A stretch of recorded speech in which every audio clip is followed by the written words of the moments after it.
Hello, fellow adventurers, and welcome back to another episode of Word Safari. In this episode, we're going to pick up with a little theme that we talked about briefly in the last safari. If you recall the last safari, we were talking about things in the sky, their names, their connections to the ancient world, and humans' perception of them in ancient times. So we talked about the etymology for words like comet and asteroid and star, and we also briefly touched on a particular theme that I said it might be interesting to go into in a little bit more depth, but we definitely didn't have the time last time. Well, this is the time. We're actually going to spend two safaris, two episodes talking about this one particular thing that has to do with the sky, but doesn't just have to do with the sky and definitely doesn't just have to do with the ancient world. It's something that has come down to us from the ancient world and tells us some things about the way they perceived their universe, but it's really something that still affects our lives every day, as you are going to see. So, this particular topic starts with the ancient idea of planets. Now, just a brief review. People in the ancient world didn't know about planets in the same way that we do today. They didn't know we had a solar system, they didn't know about outer space, but what they did know is what they could see when they looked up at the stars. And they could see that there were a few objects up there that kind of looked like stars, but acted differently. They didn't act like normal stars, they didn't go through a normal rotation like normal stars do. And they called these things planets from the Greek word for wanderers because they would wander around the sky in a way that regular stars wouldn't. They didn't know what they were, but they knew they were different, and so they had a special name for them. They also lumped into other things with the planets that we would not call planets today, and that is the sun and the moon because they also don't follow the regular paths of regular stars. However, the last five planets that they knew about are planets that we would agree are planets today, and those are Mercury, Venus, Mars, Jupiter, and Saturn. Of course, they didn't know about anything past Saturn because you can't see those planets with the naked eye, and they hadn't invented modern telescopes yet, so they didn't know about Uranus, they didn't know about Neptune, and they didn't have arguments about Pluto like we do today. However, I'm sure they would have considered those things planets too if they knew about them, but they didn't. So these were the seven. They believed in a canon of seven planets. This was the official list that ancient cultures had, especially in the ancient Mediterranean and Near East. But again, anybody who looked up at the sky from anywhere around the world could make this list if they wanted to. So we're going to kind of use this as a jumping off point because, like I said, there's going to be some really interesting stuff to talk about here when it comes to the planets and how they relate to our modern world. Let's start with the ancient Babylonians. So we're going to go back in time further than Greeks, further than the Romans, even though we're talking a lot about Greek and Roman etymology and Latin words and things like that. We need to start back further back in time than them because they weren't the ones who invented all this knowledge. A lot of the knowledge that they had in Greco-Roman times actually came from other cultures that were even older than them. One of those cultures was the Egyptians, but another culture was the culture of Mesopotamia. Mesopotamia just comes from two Greek words that mean between the two rivers. Those two rivers were the Tigris and the Euphrates in the modern day country of Iraq. Now, there were a number of cultures that existed in this particular part of the world, going all the way back before 3000 BC. So these are really old. Even by Roman and Greek standards, they're really old, okay? But one of these cultures were the Babylonians. The Babylonians, of course, had their capital city at the city of Babylon, which is in southeastern Iraq today, and you can kind of see it on the map there if you look at it. So the ancient Babylonians were really known for their advanced knowledge of the stars. This particular culture had just spent a lot of time looking up at the sky, and eventually, after looking at the sky for many generations, they started to keep records and note patterns and really study the stars in what we would kind of call a proto-scientific way today. They were trying to understand what was going on up there. Now, notice I put advanced knowledge of astronomy slash astrology. That's because this is a pretty recent difference that we have made today between astronomy, which we consider to be more of the scientific study of the stars, and astrology, which we consider to be what the stars say for your particular everyday life. Now, that's a recent difference that we have made, a recent distinction, but in the ancient world, one of the reasons that they would study the stars, really all cultures, is because they thought the gods or somebody was trying to tell them something via the motion of the stars. So this wasn't just for scientific knowledge. They actually thought that they might get something out of it for their lives. So astronomy and astrology were not separate at all in the ancient world. But either way, the Babylonians studied the stars and got all of this kind of information from these stars. Now, we're not sure about this, but the ancient Babylonians may have been the first to identify the quote-unquote seven planets that we were just talking about. It's hard to prove or disprove that, that, but they certainly seem to be the ones who made the first records of the 7 planets, because these records go all the way back into the second and sometimes in some cases even the third millennium BC. So we're talking about thousands and thousands of years, well, at least a couple thousand years before the Roman period, and thousands of years ago when it comes to our modern period today. Another thing that the Babylonians did, and like I said, this kind of goes back to what I was just talking about in the sense that ancient cultures believed that the stars and things in the sky had something to do with their religion and their religious beliefs and their gods.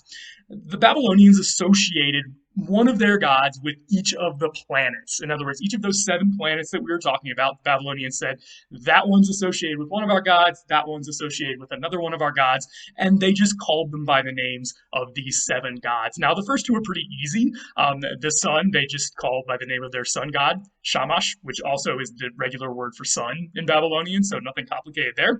The moon, they just called by the name of their moon god, Sin, so again, nothing complicated with those 2.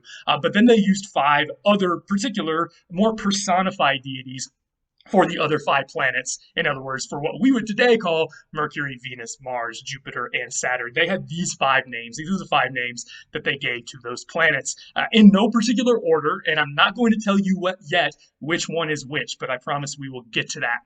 One of them was Marduk. I'm putting him first because he was the ruler. He was the top dog of the Babylonian Pantheon, so he got one of the planets, of course.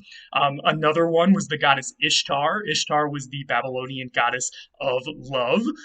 Another one was Nabu. We're going kind of from most famous to least famous here, if you want to put it that way. Nabu is a little bit less known than Marduk and Ishtar in modern circles, but Nabu was very important because Nabu was the god of communication, writing, wisdom, scribes, literature, learning, all of these other things. By the way, all 3 of these gods do appear in the Bible. So the ancient Israelites, of course, had a lot of contact with the Babylonians. Marduk appears as Merodach. Ishtar appears as Ashtoreth. And was known as Astarte to the neighboring Canaanite cultures. And Nabu, very interestingly, is kind of hiding in plain sight in the Bible because, as with many cultures, the Babylonians gave what we call theophoric names to their children, to their people, okay?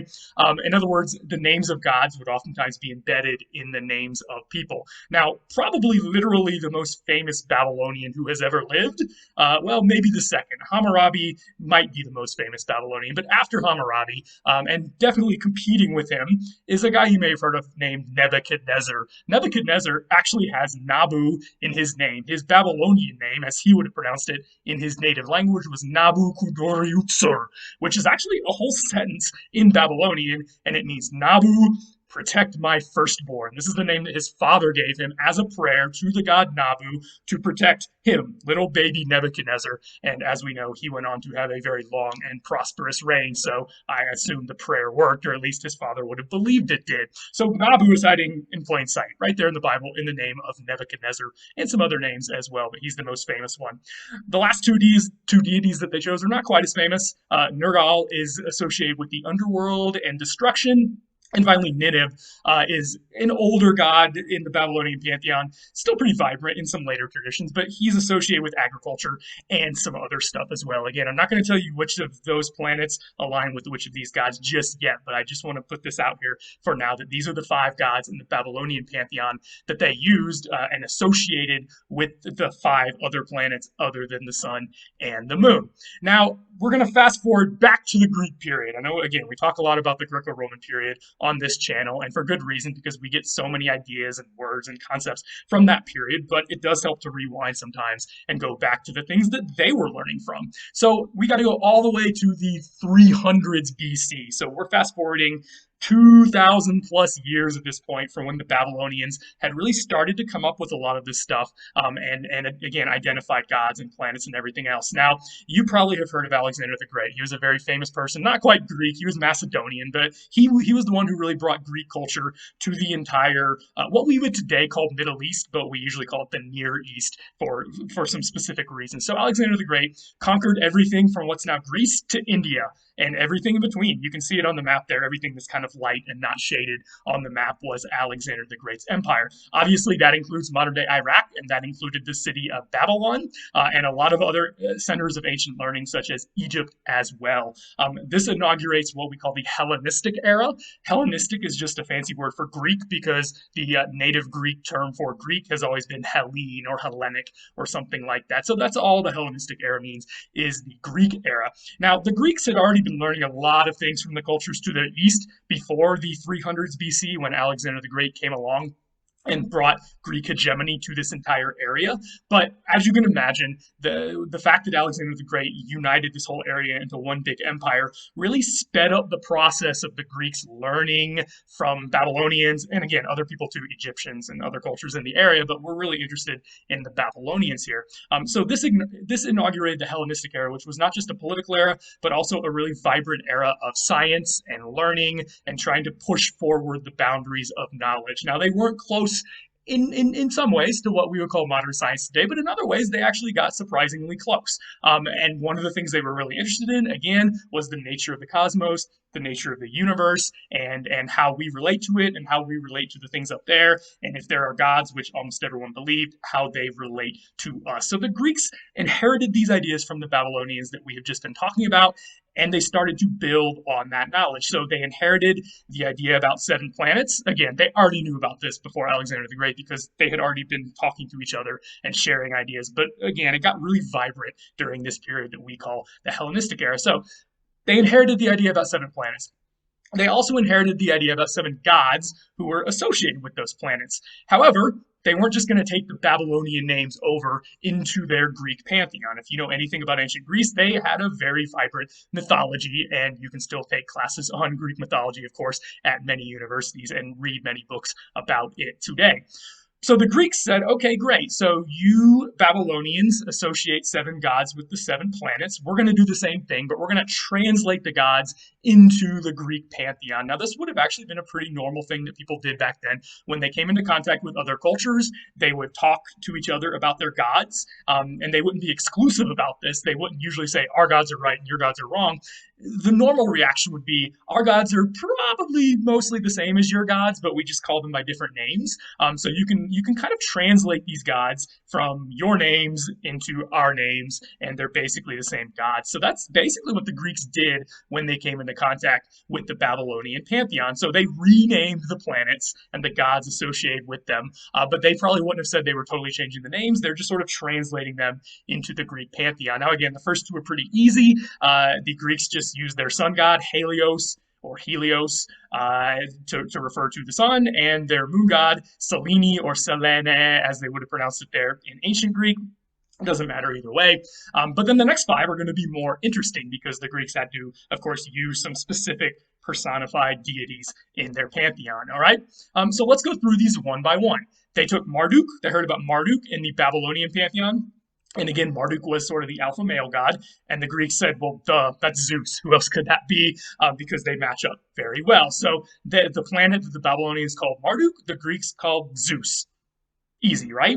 What about the next one? Also a pretty easy coincidence to make here, or identification. They took the goddess of love, Ishtar, and said, obviously, that's our Aphrodite in the Greek pantheon. Not very hard there either. What about Nabu? Nabu is getting a little bit more complicated, but they still didn't have too much of a problem with this. They said Nabu is the god of messages and communication and things like that.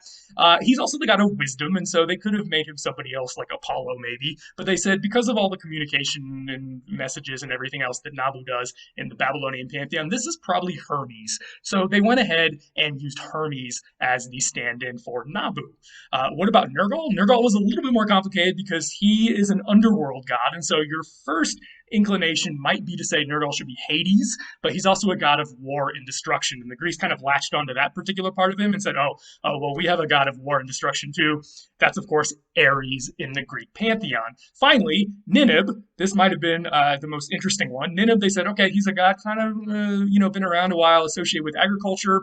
And the Greeks said, that kind of sounds like our Kronos. Now, if you know about Kronos in the Greek pantheon, he is Zeus's father. Zeus overthrew him. He's no longer in charge. He's still alive, though, because gods are immortal. And he is often pictured with a sickle or a scythe in his hand. So he's oftentimes associated with agriculture and some other things. So they said, okay, Nineveh is Kronos. That's what we're going to call that particular planet and associate that with that particular god. So here are the 5 planets other than the sun and the moon in the Greek pantheon. I'm still not telling you which one is which as far as our modern planetary list, but I promise you we will get to that pretty shortly. Now, that's not the only idea that the Greeks got from the ancient Babylonians. The ancient Babylonians also had another concept that they, as far as we can tell, did not ever directly connect to these ideas that we were just talking about. And that was the idea of a 7-day recurring period on their calendar with a holy day every 7 days. We see some hints of this in ancient Babylonian records, again, going way back in time, maybe the 2nd millennium or so. If this sounds familiar to you from anything else from that part of the world that you may have heard of, it should sound familiar to you because there was another culture that lived a couple hundred miles from the Babylonians, definitely had contacts with them, who also had a 7-day period on their calendar with a holy day every 7 days. And of course, if you know anything about the Bible, that's the ancient Israelite Sabbath. It has the name Sabbath in the ancient Hebrew language. Now, Sabbath can mean rest, but it also looks a lot like the number 7. So it may originally just mean the 7th day, but we're not 100% sure about the etymology of Sabbath. But it looks like the number 7, even if it doesn't necessarily come from that. So there may be connections between the ancient Babylonian 7-day period on their calendar and the ancient Israelite 7-day period on their calendar. Now, there's different theories out there, and we're not going to get into them. Some people think that the Babylonians got this from the Israelites. Some people think that the Israelites got this from the Babylonians. But there's a third theory, and that is that neither of them got it from each other at all. And this theory has some weight behind it because, as far as we can tell, this idea of a 7-day period on their calendar goes way back in time for both the Israelites and the Babylonians. There's really no evidence that either of them picked it up in recent history. It's very well embedded in the Bible. It's very well embedded in Babylonian text. Now, another reason the third theory might be right is because the Babylonians and the Israelites are both part of a sort of macro family of cultures and languages called the Semitic language family. And we still have the word Semitic today, of course. But when it comes to linguistics and cultures, we're talking about this particular family of languages that Hebrew and the Babylonian languages and the languages of Mesopotamia in general, Akkadian, Assyrian, Aramaic, they all belong to this Semitic language family, which goes back to a common linguistic ancestor that we think was spoken around 3000 BC or so. So it's possible that that common ancestor had this idea of a 7-day period on their calendar, and the Babylonians and the Israelites both inherited it from that common ancestor. We don't know for sure, but it's not a bad guess. However, this is something that, again, both the Babylonians and the Israelites would have had. Why would they have had this idea of a 7-day period? Again, we can kind of just theorize, but it might have originally had to do with the idea of 7 planets. We don't know this for sure, but it may have had something to do with the fact that people could always just look up at the sky and see that there's 7 of something up there that as we've been talking about, people would have really felt deeply was connected to their religious beliefs, their spiritual beliefs, and their everyday lives. Like the gods are trying to tell us something by literally writing the number 7 up there in the stars, which might explain why 7 is such a widespread holy number in many ancient cultures. So there may be some connections here between the idea of the 7 planets and the 7-day week. However, as far as we can tell, neither the Babylonians nor the Israelites nor any of those other cultures decided to fuse those ideas between the 7 planets and the 7 days of the week. As far as we can tell, from the text we have right now at least, those were ideas that were kept separate until we get to the Greek period. Again, the Greeks took these ideas over from these cultures to their east, from the Babylonians mostly, and the Greeks, it seems like, were the ones who had a new idea. They said, hey, so these Semitic cultures to our east, Babylonians, whoever, have a 7-day weekly cycle, and they also have 7 planets that are associated with 7 gods, respectively. Why don't we combine these 2 ideas into this idea where we're going to have a repeating 7-day period, and each day of the 7 days is going to be named for a planet? aka a god, because those are going to be the same thing as we've been talking about. Now, there are some what we would today call astrological reasons behind this. In the Hellenistic period, there was definitely a noted increase in a lot of these astrological ideas that certain planets, aka certain gods, are going to rule certain days. And so it really goes back to that idea that each day is being ruled by a certain god and his or her planet. That's really the foundation of what's going on here.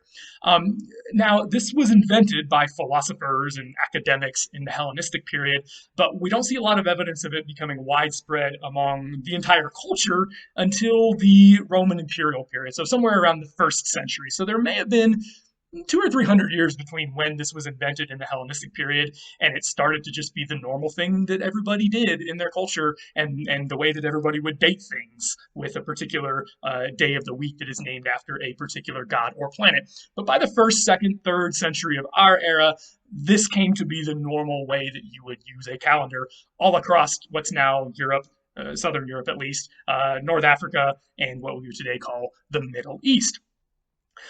So what were these weekday names? Now, the Roman Empire was a bilingual empire. One of the reasons they were bilingual is because they spoke the native Roman language of Latin in the West, but then they conquered the Greek areas in the East, and they didn't impose Latin on those areas. They respected Greek culture and Greek learning and the Greek language, and so they just said, you guys can keep speaking Greek. So the Roman Empire was a bilingual empire, essentially. It had Latin as its official language in the West, Greek as its official language in the East, and so depending on where you were in the empire, you might use the Greek names or the Latin or Roman names for these particular gods, planets, and days of the week. But they would have been the same because, as I said before, in the ancient world, people usually said would be okay with just translating god names into their particular culture. So let's go through the 7 days of the week as they would have been named in the Roman imperial period in a bilingual fashion. Greek and Latin. So day number one would have been the day dedicated to the sun. And now we're going to get the order as we know it today. So the day of the sun in Greek would have been hemera heliou. Hemera is just the Greek word for day, at least in ancient Greek. And so hemera is day, heliou is of the sun. Latin dies solis. We talked about this in the previous safari. Dies is day. Solis, you can tell, has soul in it, like solar. So that's just the Latin word for the sun. So this is what the first day of the week would have been called in Greek and Latin, respectively. How about the second day of the week? The second day of the week was dedicated to the moon. That would have been hemera selenes in Greek and dies lunae in Latin. So there you go. Depending on where you were in the empire, those are the names you would have used for the second day of the week. Now we're going to get to the other 5 things that we would call planets today. The first one in the week, in the weekly order. And by the way, there is a particular reason for this order, and it may not be what you think it is. They didn't actually just start with the sun and the moon because those were the 2 biggest ones, which would make some sense. But there are some astrological reasons for the order that they put them in that is pretty complicated, so we're not going to get into them here, but you can do some research on it if you want. The third day of the week was dedicated to the planet/god Mars, or Ares. Again, he's Ares in Greek and he's Mars in the Roman pantheon. So depending on where you were in the empire, you might call it Hemera Arios or Dies Martis. Those would have been your 2 names for it. The fourth one was dedicated to, again, the planet or god Mercury, aka Hermes in the Greek pantheon, Hemera Hermu, Dies Mercurii. Those would have been your names in Greek and Latin, respectively. How about the fifth? That was the day of Jupiter or Zeus, Hemera Dios, and Dies Iovis. We have also talked about these names in a previous safari and how Iovis is our modern day Jove, which is another name for Jupiter. So it's the same name, as you can see. The 6th day of the week was dedicated to the goddess Venus or Aphrodite, Hemera Aphrodites, Dies Veneris, and that's how you would have pronounced those, more or less. I'm using a modern American accent, of course, in the original Greek and Latin that was spoken around 2,000 years ago. And then finally, the 7th day was the day of Saturn or Kronos. This would have been Hemera Chronu and Dies Saturni in Latin. So again, going through these 7 days, you've also been able to see the Roman equivalents of those Greek gods if you didn't already know them. So for instance, if you didn't know that the Roman pantheon had a god named Saturn that was basically the equivalent of the Greek god Kronos, I'm telling you that as we go through here. Okay, so these are your 7 days of the week. These are the canonical, classical 7 days of the week as they began to be popularized during the period of the Roman Empire. Like I said, by the second or third century, maybe 17 or 1800 years ago, these were being written on everything, just like we write days of the week on everything today. So it really got into its efflorescence during the rise and the golden age and on into the silver age and other ages of the Roman Empire. Okay, but that's not the end of the story, is it? Because we've only left the story about 17 or 1800 years ago. Let's trace it down to today, because as I promised, this still affects your everyday life today. You and I both know that you use days of the week. So where do those days of the week come from, and how do they connect to these days of the week that we have just been talking about, that started in Babylonian, got translated into Greek, and then got translated into the Roman Pantheon? So there was this bilingual Greco-Roman Pantheon that we had just been looking at. Now, if you were a culture living in Western Europe, you would have been living in the Latin-speaking part of the Roman Empire, and so you would have been using the Latin or Roman versions of these gods. You would have been calling these, of course, Saturn, Mercury, Mars, Venus, etc.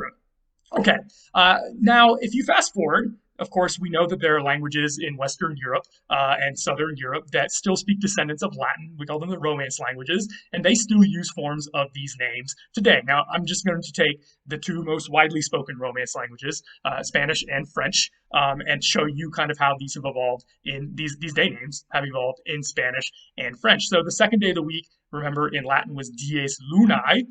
Spanish actually just took the dies off and just used the name of the planet, quote unquote. And so lunae became lunes.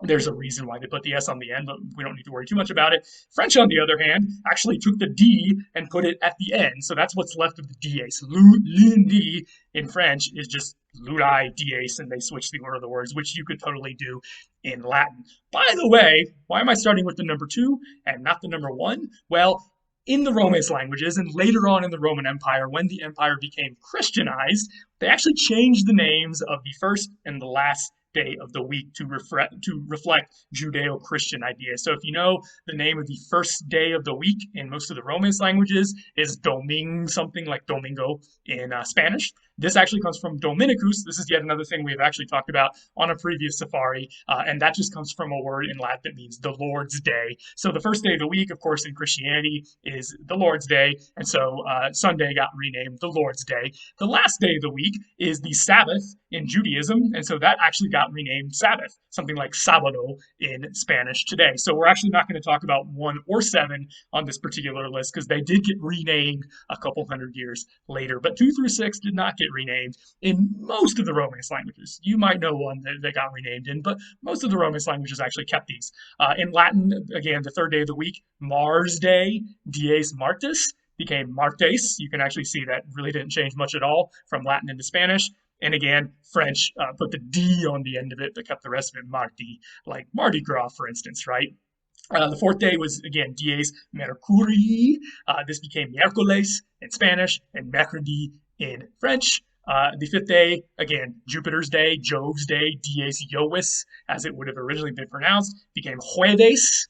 The I became a J, and some other things happened, but it's still recognizable. And Jeudi in French. And finally, the sixth day, Venus's Day, Dies Veneris, did become Viernes in Spanish and Vendredi in French. So as you can see, Spanish and French have not really changed the names of these days very much, nor have most of the Romance languages, with the exception of day 1 and day 7. So you can draw a clear thread, a straight line between what happened 2,000 years ago with the adoption of these god names and these planet names for the 7 days of the week, and the names that are still used by hundreds of millions of people all over the world who speak Spanish and French. But of course, this is mostly an English language channel, so we don't want to stop there. We want to keep following this story a little bit further into the Germanic languages. Now, the Germanic peoples were not part of the Roman Empire, so they did not participate in what was going on down closer to the Mediterranean when it came to these this 7-day weekly cycle and the god names and the planet names that kind of went with it. However, the Germanic people started to come into contact with the Romans right around the time that this week idea was becoming popular and becoming normal in the Roman Empire. And eventually the Germanic tribes did adopt the Roman or Latin week names, or rather day names for the days of the week. And so they got these ideas, they got this whole idea and these particular names from the Romans. And as we know, the Germanic tribes later invaded the Roman Empire, took over a lot of it, came into places like England that they had not been before, and they brought these day names with them. However, they didn't just take them over wholesale. Okay, so for instance, you probably know that in the Germanic languages, there's nothing like lunes in Spanish that sounds like it would be the second day of the week. So what happened? Well, the day names for those 7 days of the week actually underwent three specific and distinct processes in the Germanic language, and languages in general. English, German, whatever, Scandinavian languages. One of those processes was just simple translation. They said, okay, so your first day of the week is dies solis in Latin. We're going to translate that into Germanic, and that's going to be Sun's Day, which actually doesn't sound that different in older Germanic languages to our modern English. In modern English, we have just run that together to Sunday. There you go. Sunday is the first day of the week. All we did is translate dies solis from Latin into Germanic. There it is. How about the second day of the week? We also just translated that one. The people, the Germanic tribes who were talking to the Romans said, okay, what's your name for the second day of your week? Oh, it's dies lunae. Okay, that's Latin for the moon's day, so we're going to call this Moon Day. And Monday is actually just a shortening and simplification of Moon Day. So we actually keep these two exactly the same in modern English. Day number one is devoted to the sun. Day number two is devoted to the moon, and that's where we get the names Sunday and Monday from. Really simple when you see it, even though I'm willing to bet that a lot of you have used these names your whole life and never saw that. One more name of a particular day of the week we got pretty directly from the Romans, and we didn't really even translate it at all. We just said, okay, that's your name, we're going to use it, and that is the seventh day of the week. The seventh day of the week was dies Saturni. This is Saturn's day. We said, okay, cool, Saturn's day. That's what we're going to call it. Simplified it a little bit to Saturday. There it is. We're calling the seventh day of the week Saturday. Now, the other 4 days of the week, numbers 3 through 6, we actually, and we, meaning our Germanic linguistic ancestors, our Germanic linguistic ancestors basically took the names of the Roman gods and did something very similar to what the Romans did with the Greek gods and the Greeks did with the Babylonian gods. And that is, they said, okay, cool, you have these gods. We're going to translate those gods into our particular pantheon. So in this case, the Germanic peoples who were talking to the Romans said, you Romans have your gods, we Germanic peoples have our gods. They're basically the same gods, and we can probably translate them maybe with a little bit of work. And that's what they did for days 3 through 6. So Mars' day became Tuesday, Mercury's day became Wednesday, Jupiter's day became Thursday, and Venus's day became Friday. Now, this particular safari has already been going on a long time, and I am not an expert in Germanic mythology, but I do know somebody who is. So for the second part of this safari, we are going to talk to somebody. We're going to have a special interview, which we have not normally done on this channel, but I'm going to interview somebody that some of you might know particularly well, who is an expert in Germanic mythology and Germanic gods, who will help us to be able to break down why the Germanic cultures who translated these god names from the Roman pantheon into the Germanic pantheon chose the gods that they did. See you then.